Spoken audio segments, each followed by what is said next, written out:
Hi guys, my name's Ali. Welcome to episode 3 of Dale's MTB Webisodes. Today I'm going to be showing you guys how to winterproof your kit and your bike to help take on the winter conditions. First thing I'm going to show you are a few bike and kit modifications that you can do easily at home to help protect yourself from the elements. First thing we're going to look at is how to keep your feet dry. Now, when you're out riding during winter, there is a lot of water and a lot of puddles about, so getting your feet wet is probably going to be inevitable. However, there are a few things that you can do to help protect your feet and to try and keep your feet dry during the winter months. The first of these being covering your laces or the Velcro strap you have on the front of your shoe. Now, the easiest and cheapest way to do this is with a section of duct tape. Basically, place the section of duct tape over your laces until the whole open section is covered. Now, repeat this a couple of times. Overlap the duct tape while you're doing it just to seal right up over all the laces, and then one final piece at the top there, like so. Now, this isn't going to keep all the water out, but it's definitely going to keep more water out than not using it. To help protect your feet further from the winter and the wet, you can go down the lines of getting yourself a pair of waterproof socks. Now, waterproof socks are essentially one sock with a plastic bag inside it, then another sock on top. So you can do this for much cheaper at home than going out and paying maybe 50 or 60 quid on a pair of waterproof socks. All you do is put one sock on, put a poly bag over it, put another sock on top. Bob's your uncle, your feet are that wee bit more waterproof than they would be. The winter is going to be extremely hard on your bike and your kit. So the last little thing I'm going to mention in terms of footwear is your cleat maintenance. These shoes don't have any cleats on them, but if they did, what I would be doing is removing the cleat, cleaning your bolts and re-greasing your bolts before you put it back in. This just means that your cleat life is going to be increased, and it means that when you come to take your cleat off, maybe a couple of months down the line to swap it over, it's not going to be seized in place. So yeah, just remember, take your cleat off, re-grease your cleat bolts, put it back in. If the bolts are too far gone, don't bother trying to replace it, just get yourself a new set of cleats, and it's going to make life a whole lot easier in the long run. Next little kit modification we're going to look at is extending the peak on your helmet. Now, the main purpose of this is to keep any water and debris out of your eyes. So in winter time there is a lot more rain, so extending your peak just keeps this excess rainfall off your goggles and out of your face. Now, easiest and cheapest again way to do this is if you have an old lens from your goggles, just take that, pop it over the edge of your peak like so. Again, everyone's best friend, duct tape. Pop it over the top there. Secure the old lens in place to the end of your peak. Now this here, you can see it's very basic, but it is just giving you that extra extension to keep any debris out of your eyes. Okay, so moving away from the kit, we are now going to take a wee look at some modifications you can do to your bike to help protect it from the elements during the winter time. First little problem we're going to look at is how to protect your frame from cable rub. So why would you want to do this? Basically, when you are riding your bike, your cable moves against your frame and can cause wear. Now, during winter, there's a lot more water and a lot more mud about. So when water and mud gets in between that wee gap between your hydraulic hose, your gear cable and your frame, it really starts to grind down the frame as the cable moves past it. Now, the easiest way to combat this issue is, again, through the use of a little section of duct tape. And you can just pop the little section of duct tape on the frame where the cable lies. Now, this means that if any dirt and mud and water does build up there, when the cable rubs, it's not going to score and damage your frame, it's just going to rub on the duct tape. So, really cheap, quick and simple modification to do, but in the long run, it's really going to save you some money. The second way in which we are going to protect ourselves and the bike from the elements is through the use of mudguards. Now, the mudguard I've got here today is the Mucky Nuts Bender Fender. This is a front mudguard and it is secured onto the bike underneath the fork. Basically, the mudguard slots in place just above the tyre and underneath the fork there. It is then attached in place with a cable tie on the fork leg and through the use of a few wee Velcro straps just on the top of the section of the fork here. Now, if you don't have a mudguard to hand and you really want to go out riding and you need something to protect you, the easiest way to go about making a mudguard is out of an old milk jug. So basically, the way you would go about it is you measure out a section on the milk jug that is going to be reminiscent of the mudguard. So just going to do this and show you what we come up with. What I've done here is really quickly just cut the shape of a mudguard out of an old milk bottle. Now this is going to work just as well as a mudguard. What you need to do to secure it is cut a small hole in this side of the flap and this side of the flap and one on the top. Now this will just mount to the bike in the exact same manner as the actual mudguard. Slide it in over the tyre and under the fork. Here's your hole at the top of the cutout section to secure it to the fork, and then use your two holes at the side flaps to secure it to the fork legs. Now if you have any old tyres lying about, a really good use for them is for protecting the bottom of the downside of your down tube. Now the way in which you do this is you would just cut a section out of the tyre. Now you would use this section of the tyre to just mount on the underside of your frame here to act as a bash guard. Now the main purpose behind this is just to protect your bike from any stones, any sort of debris that's coming off the ground and hitting the frame. The other thing that you can do if you don't want to sacrifice any old tyres is contact a company called Invisiframe. Now they make see-through stickers, see-through protective stickers that cover all of the bike. Along with these bike and kit modifications, another really great way to help protect your bike from the winter elements is through preventative maintenance. What I'm going to show you now are my top 10 things to do to help protect your bike from the elements.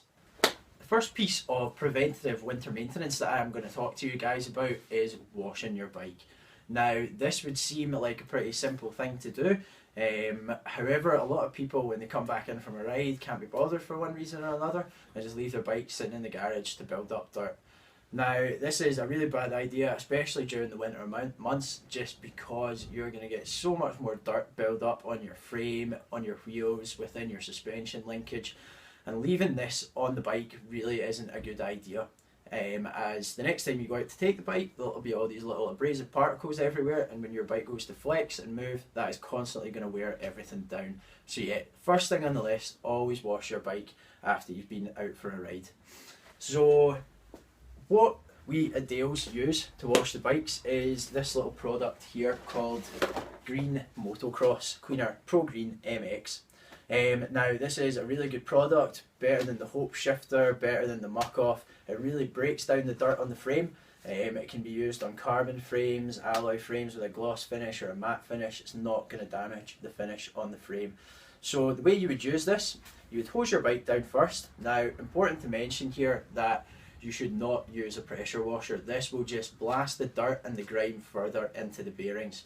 What to do, a hose on a low to medium pressure, get the majority of the dirt off the bike, then give the bike a spray with this cleaner. Leave the cleaner on the bike for about 5 minutes to allow it to break the dirt down. From this point, take a soft brush. Now, sometimes it can be good to have a selection of brush sizes. One maybe around about this size for getting the main parts, your frame, fork, wheels, linkage, that kind of thing. And maybe a smaller detailing brush to get into all the wee nooks and crannies. So once you've brushed it down, you should be able to just get your hose again on your low to medium pressure, give the bike a good rinse over, and that Pro GREENMX cleaner will just broken all the dirt down and you'll get a really nice clean bike at the end of it. Now this next bit of maintenance goes hand in hand with washing your bike. It is degreasing and then re-lubricating your drivetrain. So what I'm going to show you now is how to degrease and then re-lubricate your drivetrain so everything is working nice and smooth to get you through the winter months. So again, for this job we are using one of Pro GREENMX's products. This is their drivetrain degreaser. This again is a really good product, and it comes in a triple pack with the bike wash we just looked at, and comes with another polish. So when we are degreasing the bike drivetrain here, a really important thing to do is not get any degreaser or lubricant on your disc brake on the other side here. So a company called Eat My Dirt have came up with this ingenious solution to protect your disc rotors.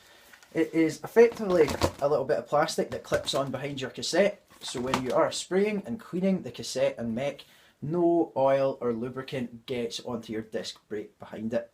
So really handy piece of kit. Also has a wee pouch at the bottom here to collect all the rubbish that sprays on and off your cassette. So the way to use this product simply is the same as you would use any bike cleaner. What we're going to do is just wind the cranks backwards and spray this degreaser onto the chain and the cassette, just like so.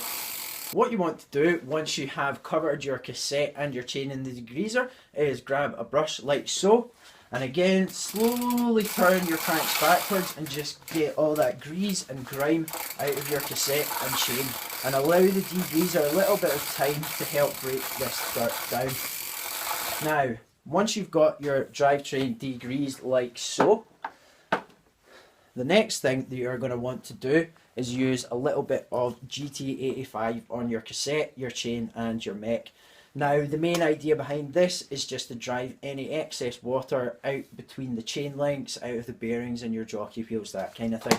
So again, we're just going to apply it in the same sort of manner. We're going to drive the chain backwards and just spray it on like so, making sure we get into all the bearings and the jockey wheels and the sort of tensioning spring in the net there as well. Now what you're going to want to do after you've applied that GT85 is leave it to seep into everything for a couple of minutes, and then get yourself a little rag and take the excess off the chain. So once you have taken the excess GT85 off the chain, what you want to do is get yourself a little bit of wet lube. Now wet lube is specific for wet riding conditions. It just means that when it rains heavily and you get a lot of water on the chain, this isn't going to wash the lubricant off. So today the product we're using is the Finish Line Wet Lube. Again, we're just going to apply it to the chain in a very similar manner. So what you want to do, just hold the dropper just above the chain, running it backwards to make sure that we have every link covered. So maybe do about 3 or 4 crank rotations to make sure everything's covered.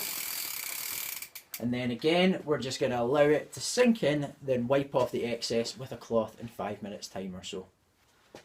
The next piece of winter maintenance that I'm going to talk to you guys about is removing your pedals, cleaning out the threads on the crank and cleaning out the thread on the pedal, then re-greasing your threads and sticking them back in.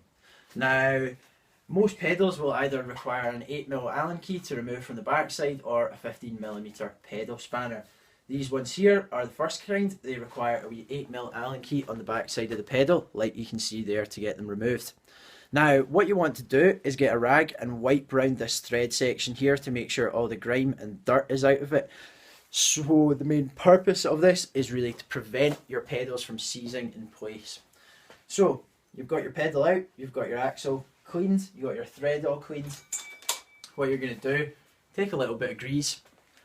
This is the one I'm using today, crystal clear. So get your grease open. Now just take a little bit of grease like so and apply it onto the thread of the pedal. Now we don't really need too much grease on the thread of the pedal there, just enough so that after a few months of riding in rubbish conditions it's not going to seize in place. What you want to do, put a bit of grease, the same as you have done on your pedal, into the thread on your crank, screw your pedal back in, tighten it up and you're all good to go. Another really important thing to do is to remove your seat post every once in a while. So you can see my seat post here is really quite muddy and quite dirty. So what we're going to do, get yourself an old bit of rag, give your seat post a good wipe down, make sure there's no dirt and grime left. Also be sure to check down the seat tube of your bike to make sure you're not just going to be pushing more dirt and grime down into the frame. Now once you've got this seat post nice and clean, you're going to take your grease again, you're going to apply a little bit of grease just to the seat post section like so. Give it a wee rub round so it's all coated. Then do the same, put a little bit of grease on the top of your seat tube, just so that when you put your seat post back in, there is that grease between the two metal sections. Again, the main purpose of this is to stop your seat post seizing in place, because once your seat post is seized in place, it can be one of the most difficult things to get back out. Another really common part on your bike that you can seize is your axle. So again, what I've done here is I've removed the axle from the front wheel. Again, same as the seat post, give your axle a wee clean down with an old rag, then grab your grease, pop a wee bit of grease along the top of the axle like so, just spread it over the surface so it's evenly coated, and be sure to make sure you get a little bit of grease on the threads at the end of the axle there as well. Now, as we've said, the main issue with axles in the winter time is them seizing in place. Now, this can be a big problem, so if your axle is seized in place, you are going to undoubtedly find that this wee 5mm Allen key head on the end of it here is probably going to rip and tear when you try and do it, just because that axle is not going anywhere. So if this does happen to you, what you can use is a little easy out tool. This is basically a reverse threaded little cone tool that goes into the hole and helps grip and helps you remove the axle. Once that axle is removed, you are going to need another axle because this little hole in the end will be totally gubbed, so there's no way you're going to be able to tighten it back in place. So yeah, whole point of this preventative maintenance, make sure to take your axles out, clean them and re-grease them regularly so you don't have to get a new axle. This next little bit of preventative maintenance is maybe a little more unheard of than the other ones that I've just discussed for you guys. What it is lubricating your spoke nipples. Again, the idea behind this is to stop your spoke nipples seizing onto the spoke. Hence, if you end up smashing your wheel or something, you're not going to be able to turn some spokes and then you're not going to be able to true it. The other thing that can happen if a spoke is seized in place and you put a lot of force on it with your spoke key, then you're going to end up tearing it and you're going to end up needing to replace spokes. So a way of stopping those little spoke nipples seizing in place is again to get your GT85 and just give the spoke a little spray just above the nipple section. Now you give it a little spray just above the nipple, let it run down into that section, and that will hopefully help break down any seizing, any corrosion that's happening in there, hence preventing that nipple from seizing in place. Another really useful thing that you can do is removing your rotor bolts and cleaning them and then greasing them and then reinserting them. Now for this you can either use a little bit of grease to stop them seizing in place, or you can use a little bit of Loctite. I would probably recommend using a little bit of Loctite just because the brake is under a lot of force all the time, so you really don't want those rotor bolts coming loose. When you do come to take them off again, it will seem a bit difficult to snap that Loctite at the first, but it means they're not seized in place, they are just going to be difficult to get off in the first instance. Now, if you are quite a competent mechanic, a few other bits and bobs that you can do in terms of sort of winter-proofing your bike through the preventative maintenance would be to remove your crankset and your bottom bracket, clean all the grime outside from that inside shell, re-grease the threads if you're using an external cup, and then just screw it all back together. Again, this prevents it from seizing in place. The other sort of section of the bike where you can do this is the headset. So this requires you taking your sort of stem handlebars off, dropping the forks out, removing your headset bearings, clearing out any dirt and grime from the cups inside there, re-greasing everything and reassembling everything. Again, this is just going to increase the length, the length of sort of time your headset is going to work properly for, and it's just going to make that turning motion that wee bit smoother when you're out riding. The last thing that I'm going to discuss with you guys today is winter tyre selection. Now in Scotland we have a lot of natural muddy trails, so these get really churned up in the winter, just full of mud, great fun to ride. However, they can be even more fun if you select the right tyres. So the tyres I've got on the bike here are Schwalbe's Magic Marys. Now these are an all-weather tyre, however they have quite a similar tread pattern to the likes of mud tyres. Now as you can see the tread pattern here, it is lots of small squares that are quite evenly spaced between each other. Now the idea of the spacing between the tread is so that mud doesn't build up and clog the tyre. Hopefully with this quite spread out tread pattern, the mud is going to be dispersed from the tyre and this thing's going to cut down through all the soft stuff and let you grip on the ground underneath. So guys, that's all for this week. Thanks for taking the time to tune in and check out my winter bike hacks. In 2 weeks time we will be doing a full review on the Specialized Turbo Levo. Now this is really specialised take on the electric trail bike. These things are great fun to ride, so please tune in to see the wee adventure we're going to have with it. Cheers.